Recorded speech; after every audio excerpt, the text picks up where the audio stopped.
has very good, engagement over the years. Well, today the focus of discussions will be on India-China cooperation and connectivity, the Indo-Pacific debate, and future trends of India-China relations. To discuss that, we have a strong, panel from both Chinese side and Indian side. From Indian side, we are lucky to have, former Ambassador to China, Ambassador Dasgupta, and other senior colleagues. Apart from those who are listed among the speakers and discussants. When we look at these issues, we have to do so in a rapidly changing global environment. The global situation today, as you know, is characterized by transition and unpredictability, disruptive changes taking place around us. I was going through Premier Li Keqiang's government work report at the second session of the 13th National People's Congress last month. And I was struck by his characterization of the challenges faced by China and the world. In his work report, he noted that China faced a complicated and challenging domestic and international environment of a kind rarely seen in many years, and went on to remark that China will face an even graver and more complicated environment in this year, year 2019. Now, we are perhaps in the middle of a new situation which is characterized by heightened geopolitical rivalry, especially between the USA and China, and a whole lot of other changes that we can perhaps discuss. It will be very useful for us to get to hear from our Chinese friends what is their assessment of the current regional and international environment.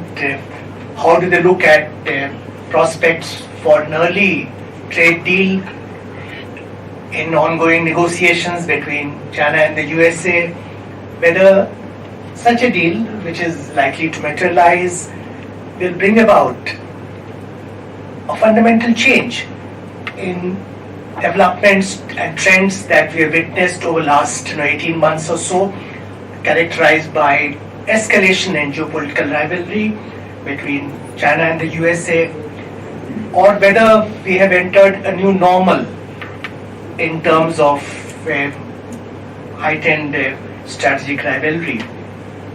Indo-Pacific is another area which we will be discussing, and here, in fact, Chinese friends suggested that it should be an important theme for discussion this morning. We have the upcoming Belt and Road Forum in Beijing later this month. We saw interview by member of Politburo, Yang Jiechi, when he talked about that nearly 40 foreign heads of state and government will participate in the Belt and Road Forum, while India will not be attending the forum at the level of government. There is a whole lot of interest here in what's going to happen, and also about trends in Belt and Road Initiative, and we would like to have a feedback from our Chinese colleagues. Now, amidst this turbulent environment, I believe that India-China relations, if handled correctly, can be a factor for stability. We are happy that after a period of marked stress and strain, which culminated in Doklam, 73-day long standoff at Doklam, we have got relations back on a more normal track. And in this process, the leaders of two countries, Prime Minister Modi and President Xi, have been deeply invested through their frequent summit meetings at Wuhan and elsewhere.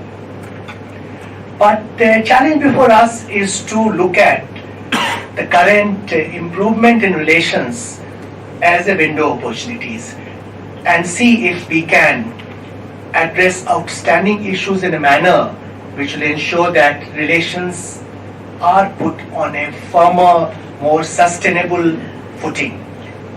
I'm happy that one of the topics we have selected for discussion this morning is exploration of future trends in India-China relations. While we do so, can we identify elements of a new basis or new paradigm or at least an updated paradigm managing this very important relationship? I think that's one issue we can perhaps explore this morning. Now, the TK delegation is coming to India at a very interesting moment when we are in the midst of parliamentary elections and new government will be in office in about 6 weeks' time.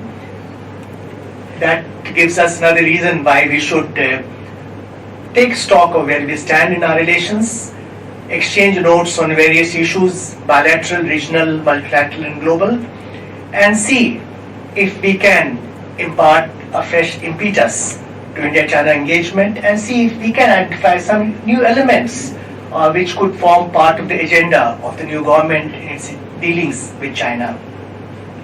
I'm happy that in our ongoing election campaign, India-China relations hasn't quite emerged as an issue.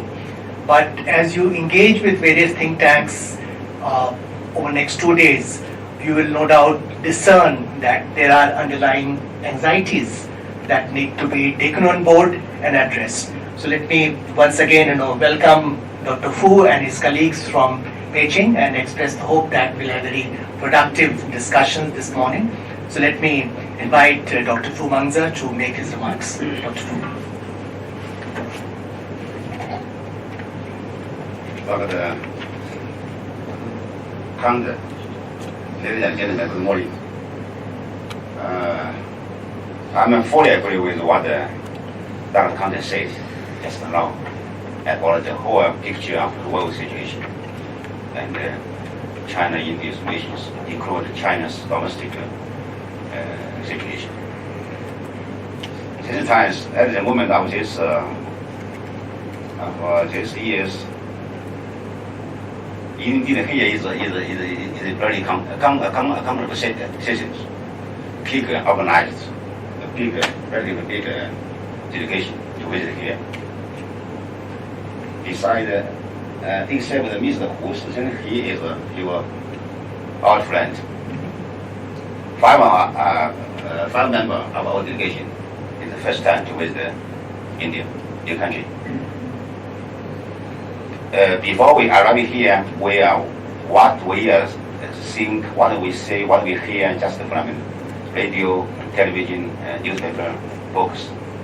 So, thanks ICS gave us this opportunity, invite our delegation to visit here, and we just yesterday we just visited Taipei, Macau. The first impression pretty good. We know ICS is a well-known think tank focusing research on China's issues. Most of you maybe understand China better than we do to India. So coming here, we are, on the one hand, we should learn from you about your perception to the world situation and other issues. On the other hand, we have lots of topics to want to talk with you. And here I will introduce my delegation members. Wu Zhen is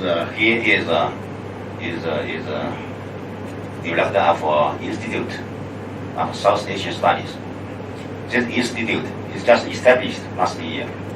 Before, it's a combination of South Asian and Southeast Asian studies. This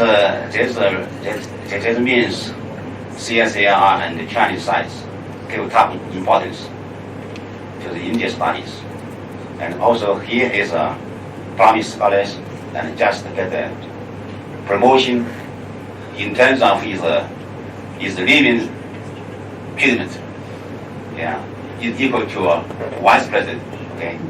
And the second one is Mr. Xu Xiaotian. He is focused his research on maritime issues. He is from the Institute of Maritime Strategic Studies. Zhang Xinbo is a young scholar. He is also the same. He is also from the same institute. Miss Gu Junmei, Yang Nelly, is also from the Institute of Southeast Asian Studies. He focuses her research on South Pacific studies, Australia, Xinjiang, New Zealand, PNG, and other small island countries. And Wang She is also very promising young scholar focused his research on South Asian studies.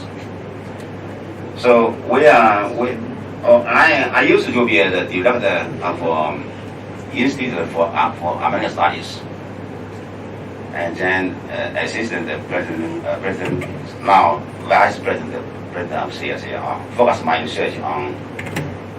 Currently focus my research on Belt and Road connectivity issues, world economic issues, and maritime issues. Since we are here, we know according to the schedule we have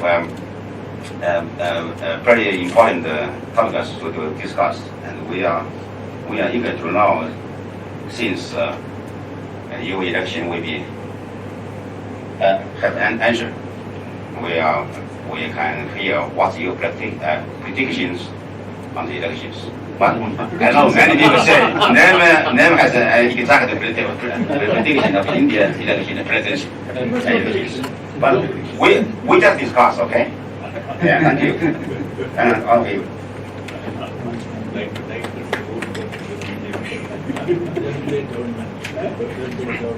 Thank you very much, Dr. Fu, for those remarks. And we are really happy that out of 6 members of the ICSIR delegation, 5 are visiting India for the first time, but we would like them to come back to India before too long, including Dr. Fu. So we would like you to remain more engaged in dialogue with India. So now let's move on to first session, which is on India-China cooperation and connectivity.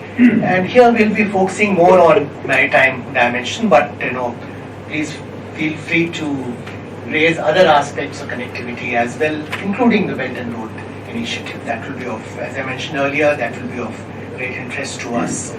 So we'll begin by inviting Dr. Xu Xiaotian, Director, Institute of Maritime Studies of ICSIR, to make his remarks.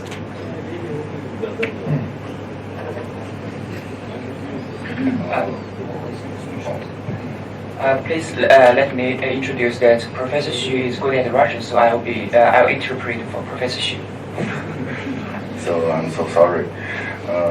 非常感谢 ICS 邀请并组织这样一次非常有意义的对话活动。I'm very grateful for ICS to invite us to be here and organize this meaningful and fruitful discussion. 那么接下来呢，由我来谈几点对中印海洋合作的一些思考。In following minutes, I will be talk about China's views about maritime cooperation between China and India. 第一点呢，就是海洋合作符合中印两国各自的发展战略。The first point I would like to say is the maritime cooperation between China and India is beneficial for both sides' strategy. 2012年，也就是中国新的一届领导核心成立以后，中国提出了建设海洋强国这样一个设想。In 2012, when China established the new government, the new government China proposed to build itself into maritime power. 海洋强国的建设的其中主要内容呢，包括以下这么几个方面：一是着力发展海洋经济。The main content of constructing maritime power include the following contains. The first one is focusing on developing the maritime economy. 第二是发展海洋科技。And then is develop the maritime science and technology. 第三是海上力量。And the third one is to build maritime forces. 那么根据这个战略的推进呢，中国对外海洋的交流与合作也快速发展。Under this strategy, China has also made rapid progress in maritime exchanges and cooperation with other countries. 印度呢，同时也在积极发展自己的海洋产业和海洋力量。India is also actively engaged in marine industries and maritime forces. 那么中印两国呢，同时作为快速发展中国家和海洋大国，两国都有依托海洋实现自身发展愿望的这个想法。As fast-growing developing countries and major maritime powers, both countries have the desire and capability to realize their own development through the ocean. 更为重要的是，两国的海洋发展战略并不冲突。And more importantly, the two countries' maritime development strategies do not conflict. 对中国而言，中国在印度洋更多的是发展利益，特别是集中在经济领域。For China, its interest in the Indian Ocean are more about development than security interests. 而不是安全利益。中国的首要的安全利益还是集中在西太平洋地区，特别是南海。China's security interests are foremost in the Western Pacific, especially in the South China Sea region. 对印度而言呢，印度的首要安全利益集中在印度洋，在西太平洋更多的也是其发展利益。For India, its primary security interest is in the Indian Ocean region and more development interest in the Western Pacific region. 此外呢，两国还同时成为北极理事会的观察员国。Moreover, the two countries have also become observers to the Arctic Council. 这也是两国共同参与全球海洋治理的一个机会。This is also an opportunity for India and China to advance global ocean governance. 第二呢，就是中印已经建立了一些海上对话合作机制。Secondly, China and India have established several maritime cooperation mechanisms. 早在2010年，中印在两国的联合公报中就提出，双方重申根据国际法有关共识原则，海事安全、无障碍商贸和航行自由十分重要。见此，双方共同意共同打击亚丁湾海盗活动。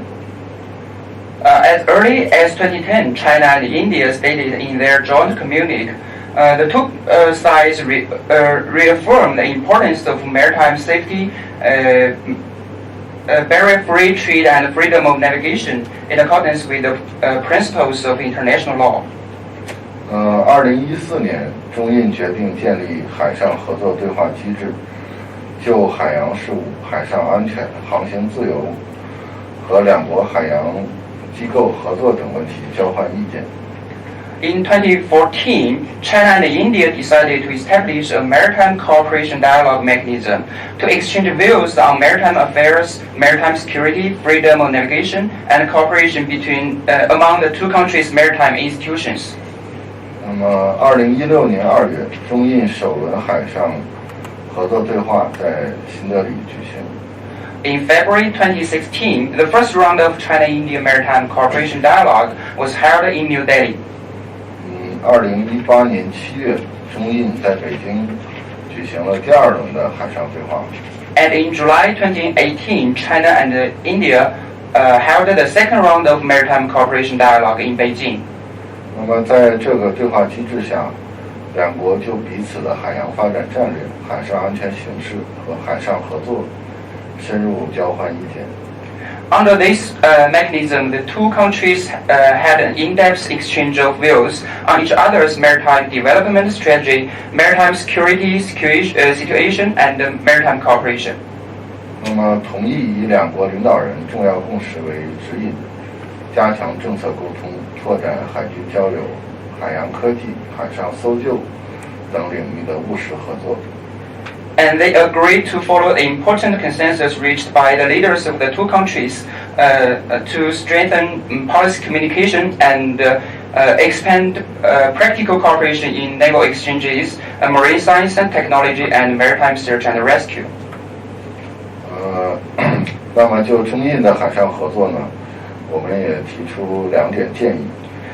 In terms of the cooperation, the maritime cooperation between China and India, I would like to raise 2 points of suggestions. 第一个呢是加强海洋领域的战略沟通。And the first one is to strengthen communication on maritime strategy. 当前中印两国都在快速发展，彼此利益重叠的领域也会不断增多。At present, both China and India are pursuing rapid development, and there will be more areas where their interests are overlapping. 摒弃零和博弈的思维，客观看待彼此的海洋发展需求，是维护和促进两国发展伙伴关系的重要基础。Abandoning the mentality of zero-sum game and view each other's maritime development strategy objectively is an important aspect of maintaining and promoting the development partnership between the two countries. 因此，两国不仅应该利用海上合作对话机制，就是官方的一轨机制，同时，应该利用智库间的交流，加强对各自海洋发展战略的讨论与沟通，形成一手的认识，而非来自第三国的观点。Therefore, the two countries should not only use the official mechanism of maritime cooperation and dialogue, but also use the exchanges between think tanks to enhance the discussion and communication on their respective maritime development strategies, and then form a first-hand understanding about this instead of accepting the views from the third parties. 第二个建议呢是推进多领域的务实合作。And the second suggestion is to promote practical cooperation in various fields. 有以下5个方面：第一是加强关于国际海洋法的对话，寻求对既有规则的共同解释和适用，共同促进新规则的谈判与制定。例如，国家管辖海域外的领域外的这个生物多样性保护问题。Here are 5 points in this area, and the first one is to suggest a dialogue on the international law of the sea, to seek common interpretation and application of existing rules, and jointly promote the negotiation and formulation of new rules, such as the negotiation on the issue of biodiversity in sea areas outside national jurisdiction. 二是加强海军交流，增进两国海军之间的互信，包括港口访问、联合训练等。And the second is to strengthen naval exchanges to increase the mutual trust, including port visits and joint training. 三是推进非传统安全领域的合作，尤其是在海上搜救、共同打击海盗、航行安全等。And the third one is to advance non-traditional security cooperation, especially in the area of maritime search and rescue, and anti-piracy and navigation safety. 四是可以探讨在上海合作组织框架内推进有关多边海洋合作与交流。And the fourth is we can explore ways to promote relevant multilateral maritime cooperation within the Shanghai Cooperation Organization's framework. 五是深化在区域和全球海洋治理中的合作。例如在北极事务，或者整体说吧，就是极地事务中的合作。And the fifth is to deepen cooperation in regional and global maritime governance, such as in the area of polar issues. 以上呢就是我们的一些观点，所以很荣幸呢和印度有关方面的学者进行海洋领域的交流和对话。谢谢。And the above is my view about the maritime cooperation between China and India, and it's really our honor to have the opportunity to exchange views about cooperation in this area with the Indian counterparts. Thank you. Thank you, Dr. Xu, for your remarks. Dr. Xu has underlined the importance of stronger communication on maritime strategy, and he has offered 5 practical suggestions on how functional exchanges between India and China in the maritime domain could be stepped up. These are all good ideas worthy of discussion and implementation. Now I'll request Admiral Shekhar Sinha to make his remarks. Thank you, Chair. Good morning, everybody. I'm glad to hear the talk by Dr. Zartan. What you mentioned, these 5 points, indeed, some of them are easy to do, and some of them are a little complex. Why they are complex, I will just put across my points. As you know, the second round of India-China Maritime Affairs Dialogue took place in Beijing on 13th of July last year. And the delegations were represented at slightly higher level than the first talk. The Director General from the Ministry of Foreign Affairs of China and the Joint Secretary level officer from the MEA. When it comes to maritime security dialogue and maritime security, my sense is that it is under, by and large, it comes under the ambit of very broader bilateral relations between the two countries.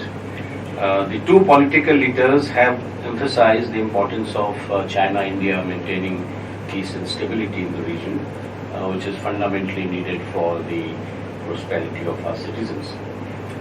Both countries are heavily dependent on the sea lanes of communication through the Indo-Pacific, and their energy security is dependent on these sea lanes of communication. 30% of the world's GDP is shared by these two countries.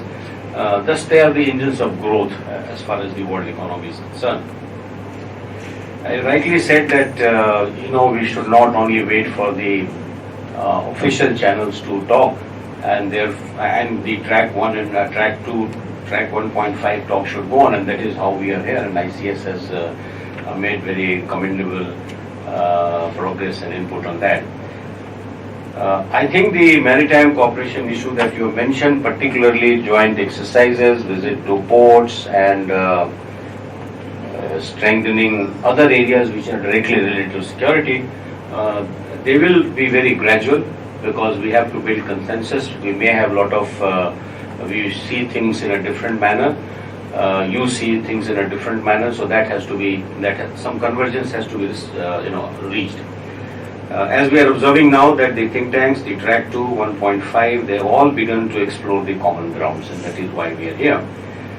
In the process of arriving at the consensus, common minimum interests have to be identified, and these interests have to be very citizen-centric rather than too much of military-centric.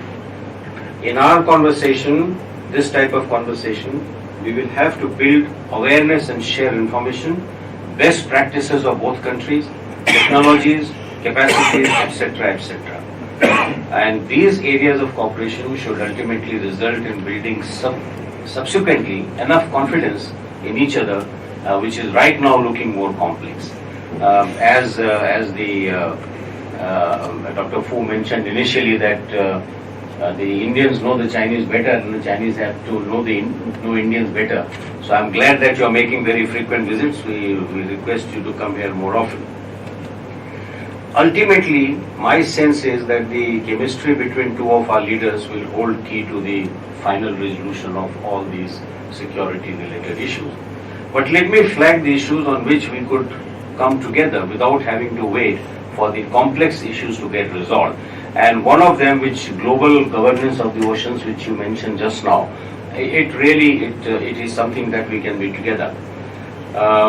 I will talk more about people-centric blue economy in which we can come together, in which there should not be any difference of opinion, because it implies on the food security, and 4 points which I want to make in blue economy are the ocean acidification, eutrophication, sustainable fishing, and plastic management.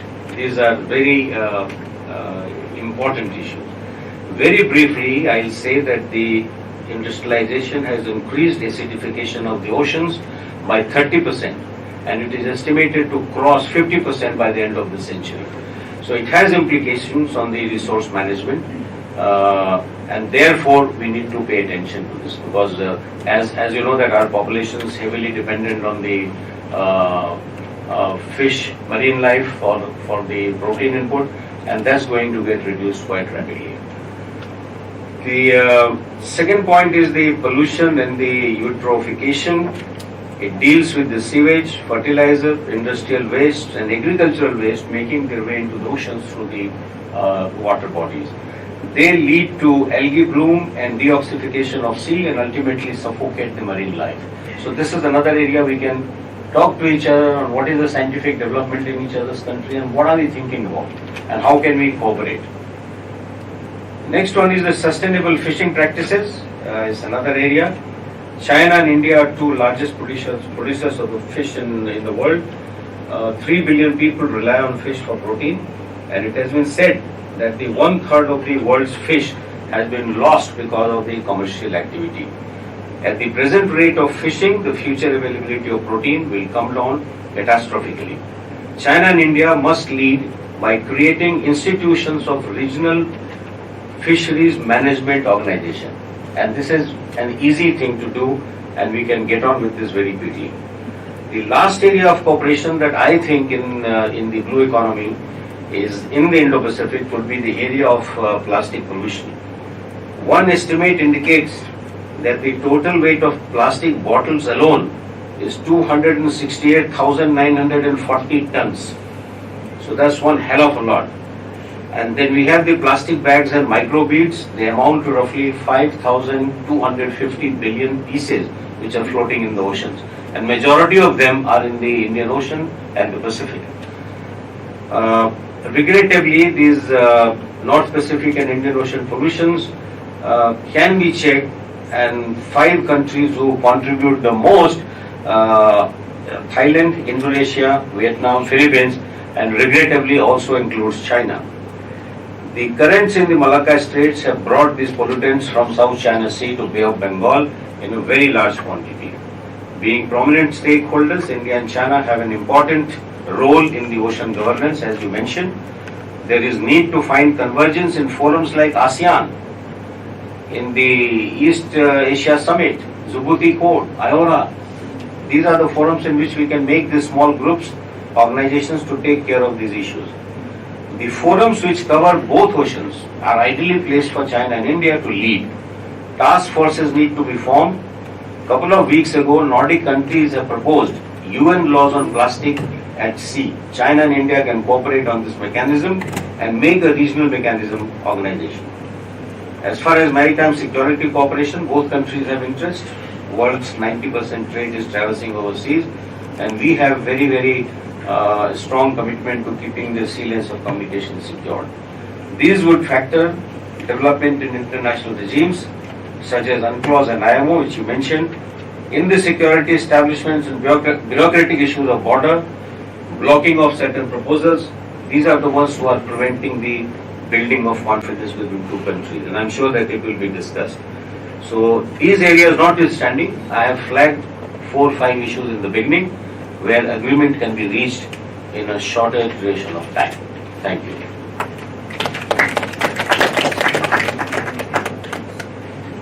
Thank you, Admiral Sinha, for his remarks. Now we can take about 15 minutes or so to discuss these issues before we move on to the next theme. So any comments from Chinese side?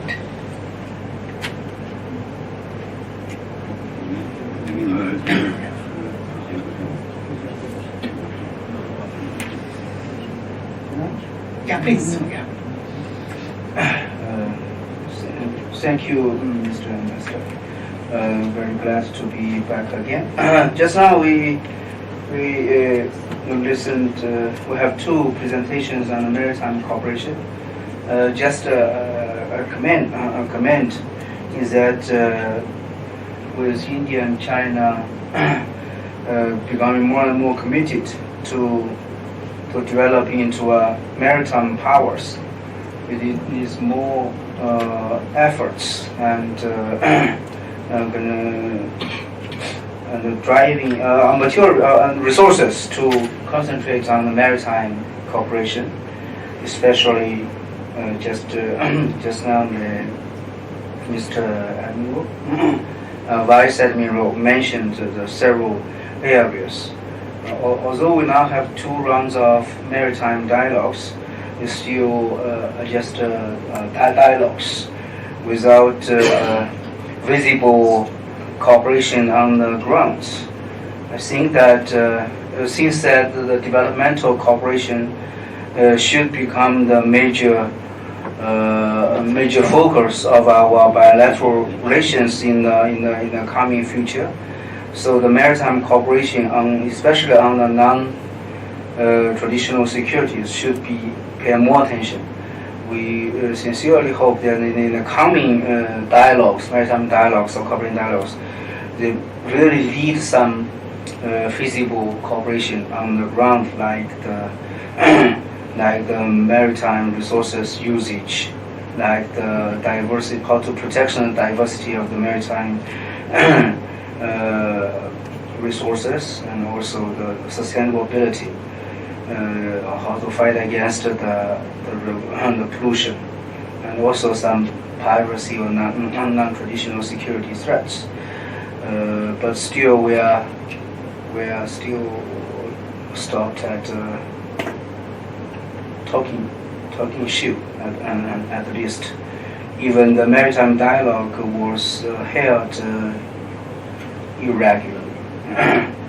So we need more this kind of conversation and dialogue, especially when we are marking toward the maritime powers in the future, especially how to deal with the competition for influence in the Indian Ocean region.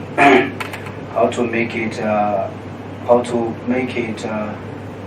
peaceful zone and developmental zone is still so become more and more important in front of both China and India. Also, China is a newcomer in Indian Ocean.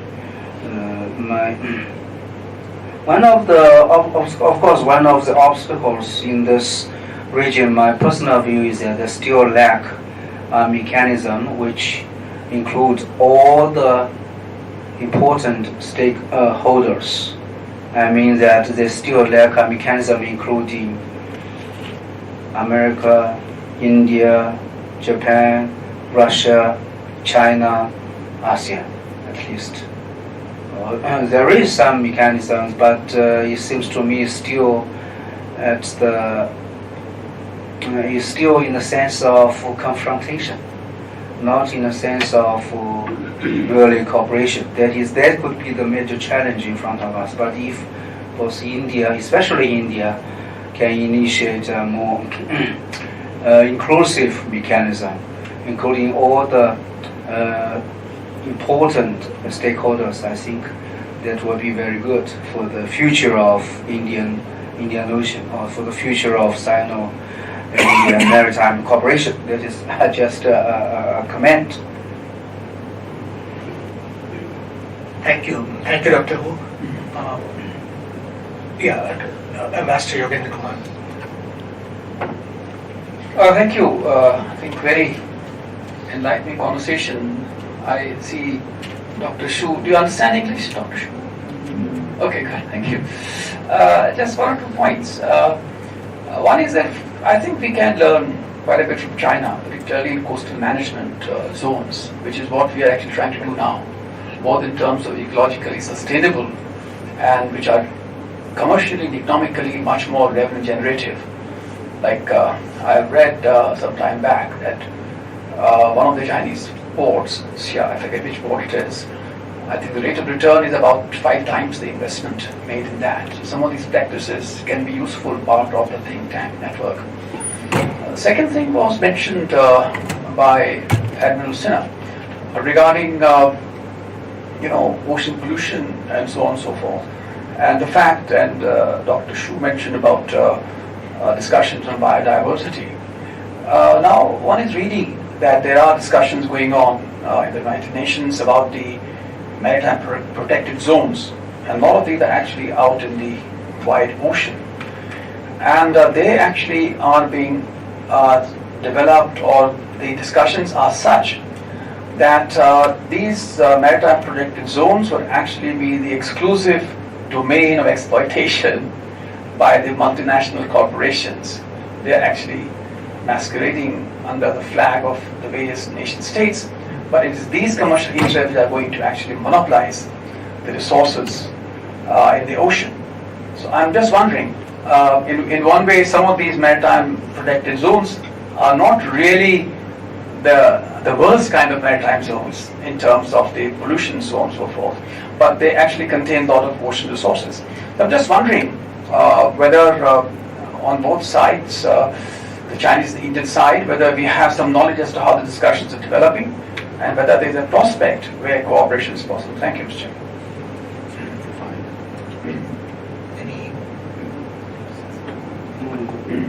Any further comments? Yes, please. Thank you, Chairman. I have just a small question, like, is there a feasibility or desirability to have some kind of a CBM in the maritime domain, confidence building measures? We have been dialogues, but is there a need or a justification to have CBM in the maritime dimension? Thank you, please. Yes, please. Yeah.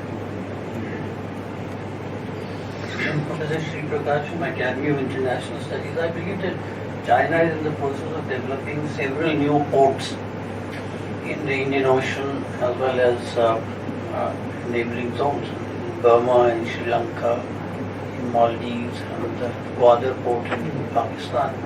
I think the earlier point about confidence building is quite relevant because we need to have a common understanding on the Indian and Chinese side about what these ports are intended to be in the future. They are purely commercial entities, they've got naval usages. What is the Chinese view on this in terms of the Chinese government, in terms of the think tanks and so on, and in terms of our own perceptions? It's an issue I'd like to flag that we need to talk about in gatherings like these. Thank you. Yes, please. Okay, sure.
我先回答最后一个问题。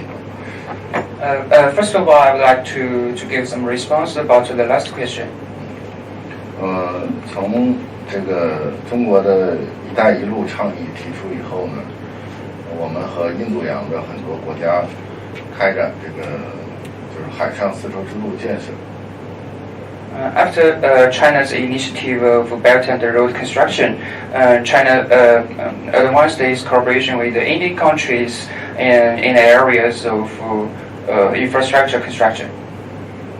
我们的这个团长呢也做过统计，就是在参加“一带一路”的这个60多个国家里，其中有52个国家是海洋国家。As our Vice President Fu's statistics, that among the participating countries on the Belt and Road Initiative, there are more than 60 countries.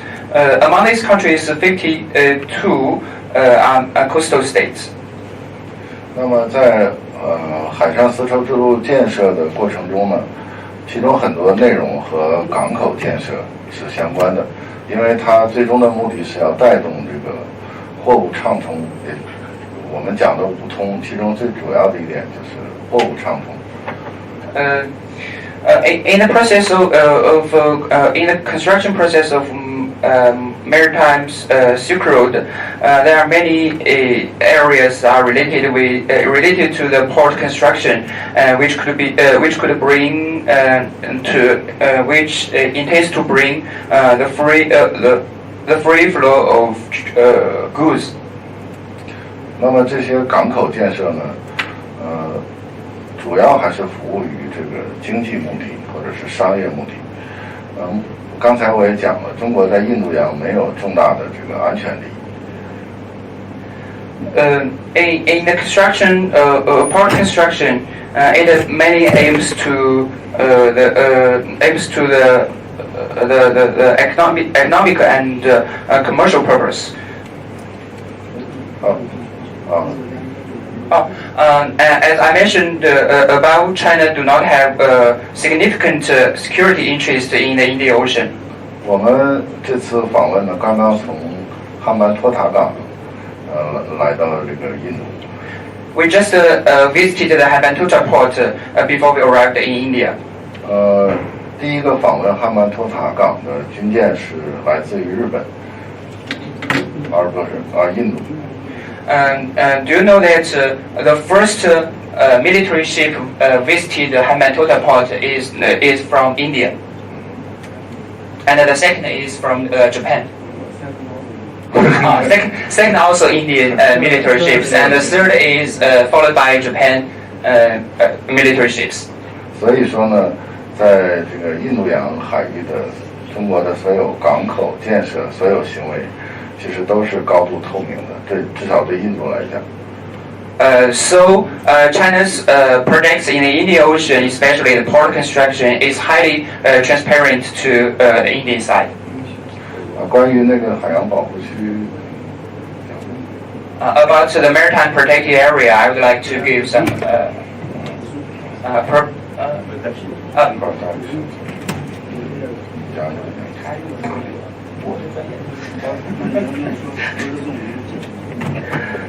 Yes, I would like to give some comments about the maritime protected zone.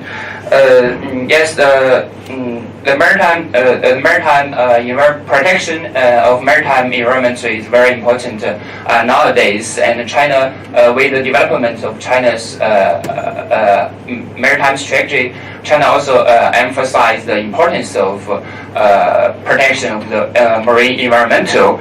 And I believe that from the macro perspective, China and India may, increase the dialogue and discussion about the related international rules, such as the provisions on the UNCLOS, and to explore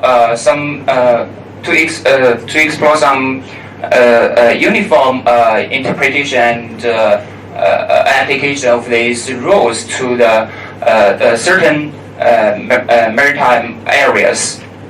As I know, China and India has already have some cooperations in these areas at the level of United Nations, and some regional areas such as in the Antarctica affairs. You know that in the Antarctic region, the marine environmental protection is very, very important, and even we can say that a core affairs, a core issue in the Antarctic governance. And on this issue, China and India, and also U.S., Japan, and the other great powers have very strong consensus on this issue. And I believe that maybe China and India could explore some practical approach to like the cooperation in the Antarctic region to promote the cooperation in this area. I add some more words about the CBM. First, I want to say that the ship visiting to for example, for Sri Lanka ports, there is a statistics to show that during 2008 and 2018, there are about 465 foreign ships visited Sri Lanka ports. Among it, that 95 are from India, 75 from Japan, 36 from China. So, if it is a CBM, I think one of the CBM should be that this kind of visits should be, of course, can be traced, can be more transparent as possible. And another related to CBM, that I can say that now we have the maritime dialogue. If there should be any CBMs we should take, then this can be touched upon in the dialogue. Of course, the dialogue we should make it more inclusive more departments, since that we are marching towards maritime power in such a rapid way that we should include more departments into this dialogue, not only the foreign ministry, not only the defense, should be also some developmental economic departments and committees get involved, so that on the CBMs on the maritime can be really carried forward on the ground.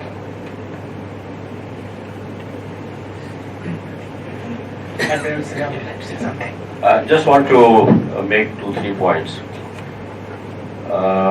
Sri Lanka is our closest maritime neighbor, and I'm sure that we have number of agreements and number of bilateral cooperation, existing agreements, which calls for ships from both countries to visit each other.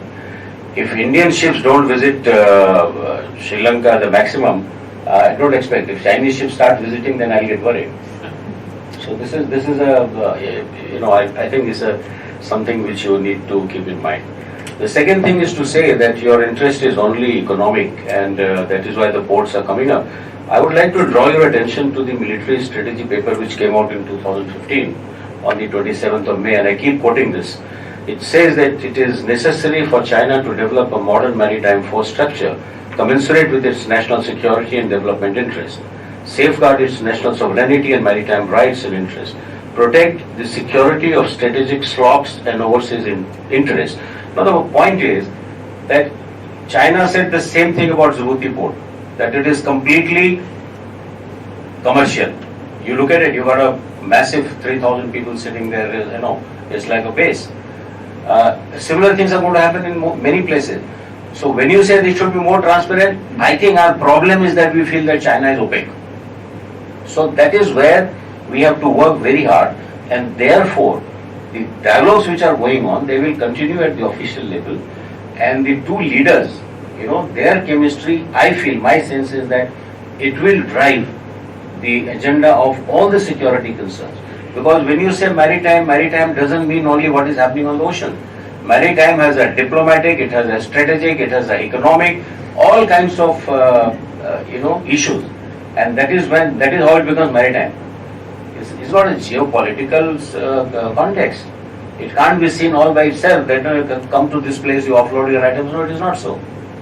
So I think that we need to keep that in mind. The second point that I want to make here is that you talked about that peace and stability in Indian Ocean region we should maintain. I want to know, where is the instability to start with? Really, there is no instability. Nobody is fighting with anyone. The border issues are there, that we know, but nothing is happening at sea. People are having total freedom of navigation.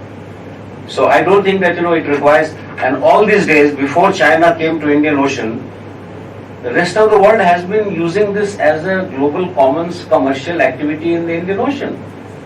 Everybody doesn't have forces accompanying the merchant ships all through the slots.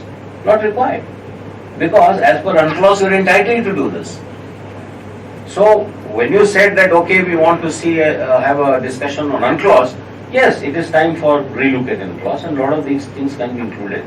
But to say that it is instability and you and I will come here and sort out this instability, I'm sorry, I don't agree with this. Any further comments?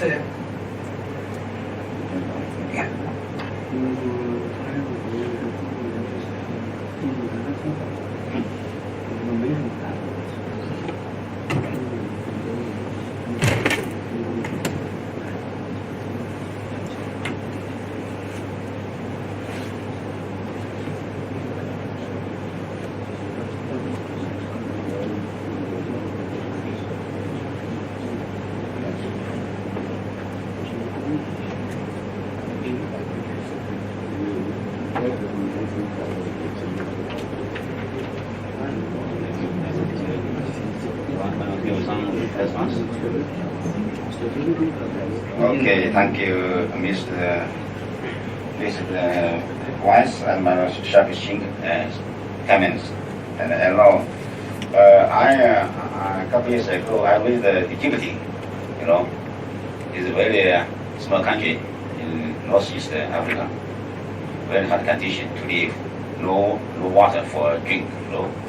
Even suicides are neighboring to the ocean. And why we visit here? Chinese Navy also construct a facility for Chinese Navy. One Chinese Navy wanted to set up a base in there. It's a Chinese government send the ships to Djibouti. And there's a request for UN to come to Paris, in Somalia. Paris. Anti-piracy. Yes, anti-piracy. And at some times, it's a Chinese Navy ship. It's hard to stay long without any facility. Even American Navy ships also can have some sympathy to Chinese Navy ship. So people understand why China wanted to set up a facility base there. I also asked the young brother of the Djibouti's president, Ghana. He said people are worried about China there. How do you think? He said, U.S. send troops here, France send troops here, Japan, India always there. Why not China? Can be here. India maybe wanted to